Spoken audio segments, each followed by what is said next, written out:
react with aluminum sulfate to give aluminum chloride and barium sulfate.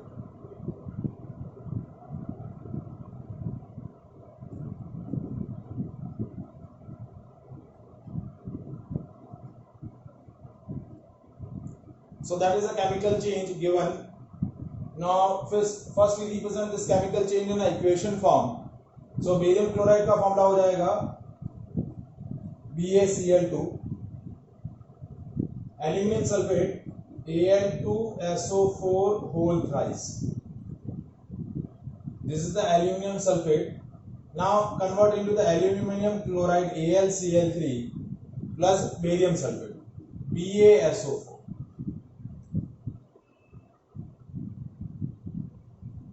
So that is your chemical change. Now we have to balance this chemical change. तो वही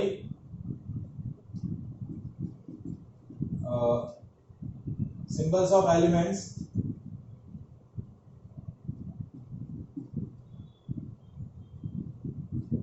number of atoms, LHS side और RHS side. इस तरफ आपके पास कौन सा element है? Barium, chlorine, aluminium और देखिए ये SO4, ये ग्रुप ऑफ एटम मैंने डायरेक्टली यूज कर लिया क्योंकि मेरे पास ऑलरेडी ये जो है दोनों साइड में प्रेजेंट है, इसलिए पूरा का पूरा ग्रुप ऑफ एटम मैंने यूज कर लिया।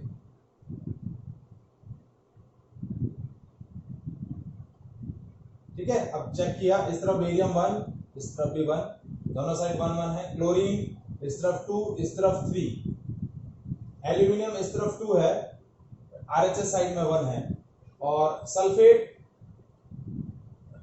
आपका एलएचएस साइड में 3 है और आरएचएस साइड में 1 है। अब मुझे क्या करना है, क्या क्या बैलेंस करना है? देखिए बेरियम बैलेंस्ड है और उसके अलावा तीनों एलिमेंट क्या है? इम्बैलेंस है। तो सबसे पहले मैं किसको बैलेंस कर रहा हूं? देखिए मैं सल्फेट को बैलेंस कर रहा हूं क्योंकि इस तरफ मेरे पास सल्फेट 3 है, इस तरफ 1 है। तो मैं क्या करूंगा, पहले स्केलेटन फॉर्म में इक्वेशन लिख ली, BaCl2 Al2SO4 whole thrice gives AlCl3 again and BaSO4। तो इस तरफ सल्फेट 3, इस तरफ 1, तो यहाँ 3 से मल्टीप्लाई, तो सल्फेट बैलेंस्ड हो गए। इस तरफ बेरियम 3 है, इस तरफ बेरियम 1, तो मैंने बेरियम को 3 से मल्टीप्लाई, बेरियम क्लोराइड को 3 से मल्टीप्लाई कर, बेरियम 3 हो गए, इस तरफ भी 3, सल्फेट इस तरफ 3, इस तरफ भी 3। अब देखिए क्लोरीन यहाँ 6 है, यहाँ 3 है, यहाँ एल्यूमिनियम 2 है, यहाँ एल्यूमिनियम 1 है, तो यहाँ एल्यूमिनियम को मल्टीप्लाई करो, एल्यूमिनियम क्लोराइड को 2 से मल्टीप्लाई करो, तो ये हो गया आपका 2AlCl। so this is your balanced chemical equation। ये आपका क्या हो गया? Balanced chemical equation.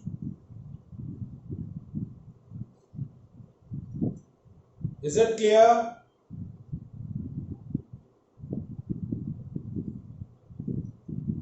आया समझ में?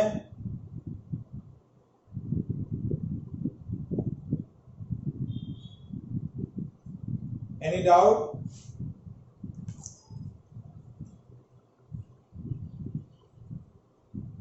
Next question in this variety,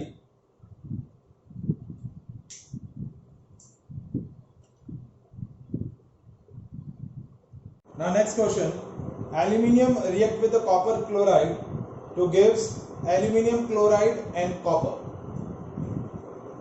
question क्या है? aluminium react with copper chloride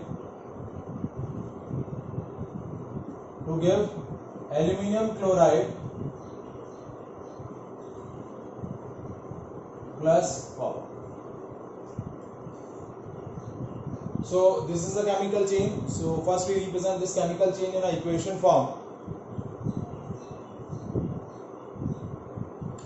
कैसे रिप्रेजेंट करेंगे? देखिए aluminium react with copper chloride CuCl2, ये कॉपर क्लोराइड हो गया। Aluminium react with copper chloride form aluminium chloride AlCl3 plus copper.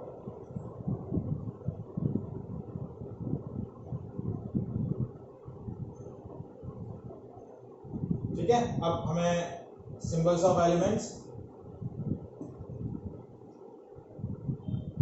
And number of atoms LHS side और RHS side हम check करें तो सिंबल ऑफ एलिमेंट क्या है, देखिए एल्यूमिनियम, कॉपर और ये क्लोरीन। तो एल्यूमिनियम दोनों साइड 1 और 1 है, कॉपर दोनों साइड 1 और 1 है, क्लोरीन इस तरफ 2 है और RHS साइड में 3 है।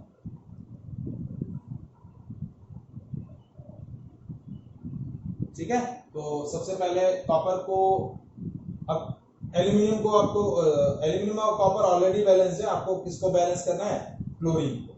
तो कैसे क्लोरीन को बैलेंस करेंगे, तो 2 और 3 दोनों, एक इवन है एक ऑड नंबर है, तो दोनों का एलसीएम ले लेंगे तो नंबर ऑफ एटम्स क्या हो जाएंगे 6। तो दोनों को 6 बनाने के लिए क्या करेंगे, यस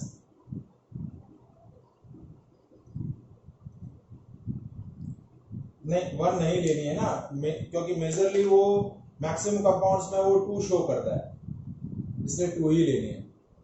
मेजर कंपाउंड्स में कॉपर की वैलेंसी 2 यूज करनी है। ठीक है, तो क्या होगा, देखिए इस तरफ 2 इस तरफ 3, तो दोनों 2 और 3 को इक्विवेलेंट बनाने के लिए 2 और 3 का एलसीएम ले लेंगे 6। तो इसको 6 बनाने के लिए इसको 3 से मल्टीप्लाई करना पड़ेगा और इसको 2 से, तो ये हो जाएगा 3 से मल्टीप्लाई और ये हो जाएगा 2 से मल्टीप्लाई। ये हो गया 3CuCl2 और ये 2AlCl3। एल्यूमिनियम सॉरी क्लोरीन आपके बैलेंस हो गए। अब यहाँ एल्यूमिनियम 2 है, यहाँ एल्यूमिनियम 1 है, तो यहाँ 2 से मल्टीप्लाई कर दिया। यहाँ कॉपर 3 है, यहाँ कॉपर 1 है, यहाँ 3 से मल्टीप्लाई कर दिया। This is your balanced chemical. ये आपकी क्या हो गई, balance chemical. So these are the types of second type of balancing of equation, in which first we represent the chemical change in the equation form and then balance it. Is that clear?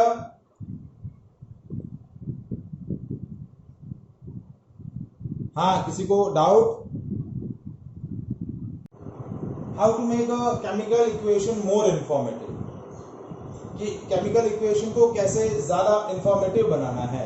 तो यदि आपके पास substances की physical states पता हो तो आप वो फिजिकल स्टेट भी साथ में क्या कर सकते हैं, मेंशन कर सकते हैं। यदि आपको सब्सटेंसेस की क्या हो, फिजिकल स्टेट्स पता हो तो आप वो भी क्या कर सकते हैं, मेंशन कर सकते हैं। जैसे ये एल्यूमिनियम है तो एल्यूमिनियम मेटल है, सॉलिड स्टेट में है, तो ये सॉलिड स्टेट लिख दिया। तो सॉलिड के लिए आप क्या सिंबल यूज करेंगे,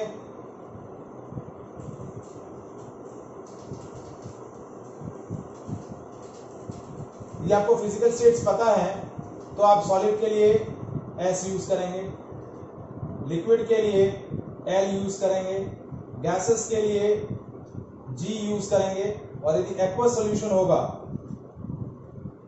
तो उसके लिए सिंबल यूज करेंगे AQ। यदि आपका गैस है तो गैस के लिए एक और सिंबल यूज हो सकता है, upward arrow. So this is a way to form a equation more informative. Equation को ज्यादा इंफॉर्मेटिव बनाना है तो यदि आपके पास सब्सटेंसेस की फिजिकल स्टेट्स पता है तो इस तरीके से आप फिजिकल स्टेट मेंशन कर दीजिए। और एक और आता है प्रेसिपिटेट। तो प्रेसिपिटेट क्या होते हैं, ऐसे substances which are not soluble in their particular solvent. तो प्रेसिपिटेट के लिए सिंबल होता है डाउनवर्ड एरो। क्या होता है, डाउनवर्ड एरो।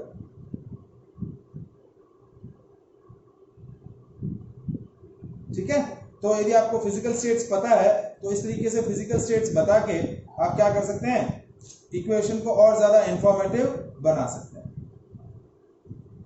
जैसे आपको क्वेश्चन दिया कि a zinc metal react with aqueous solution of dilute sulfuric acid gives aqueous solution of zinc sulfate and evolve hydrogen gas.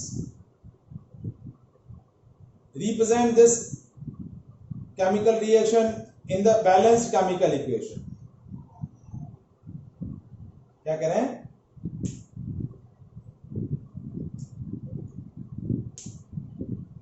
बेटा ये मैं ऑलरेडी आपको अभी डिस्कस कर चुका हूं, इसलिए मैं नया एग्जांपल ले रहा हूं। ठीक है, मैंने देखिए क्वेश्चन क्या है, zinc metal react with aqueous solution of sulfuric acid gives aqueous solution of zinc sulfate and evolve hydrogen gas.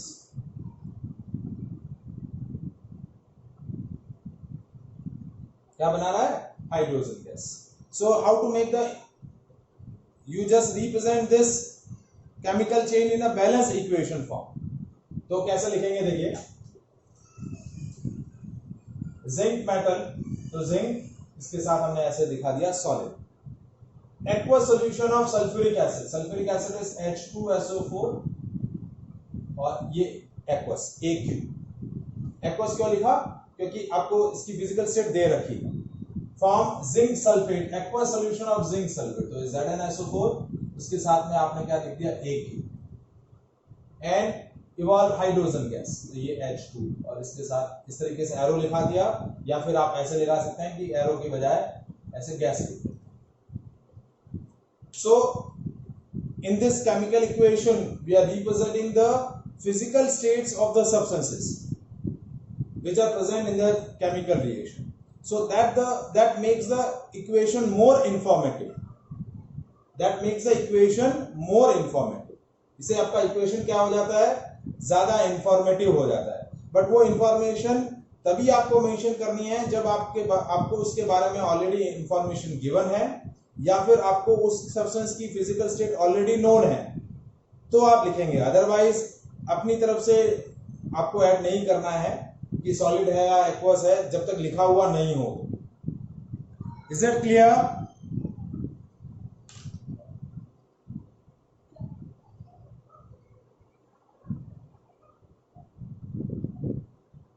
देखिए आपको एक्वस सॉल्यूशन या मेटल है या लिक्विड है, यदि आपको इंफॉर्मेशन उसके बारे में या तो गिवन है, या फिर आप उस पर्टिकुलर एलिमेंट या सब्सटेंस की फिजिकल स्टेट के लिए वेल नोन, आपको उसकी फिजिकल स्टेट पता है, तो ही आपको मेंशन करनी है, अदरवाइज नहीं करनी है.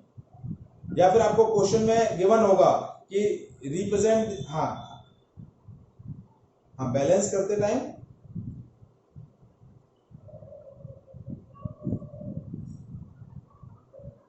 बैलेंस करने से फिजिकल स्टेट का कोई कंसर्न ही नहीं है. ये एस या ए क्यू ये लिखे या नहीं लिखे हैं, वो तो सब्सटेंसेस को मोर इंफॉर्मेटिव बना रहे हैं. इसकी बैलेंसिंग से कोई रिलेशन ही नहीं है. बैलेंसिंग में तो हमें क्या करना होता है? दोनों side number of atoms check करने होते हैं. देखिए ये इक्वेशन आपकी ऑलरेडी बैलेंस्ड है. जिंक इस तरफ 1 है, इस तरफ 1 है, SO4 1, SO4 1, hydrogen 2, hydrogen 2, already balanced है, तो आपको उसमें कोई भी चेंज नहीं करना है. This makes the equation more informative. Is that clear? Any doubt?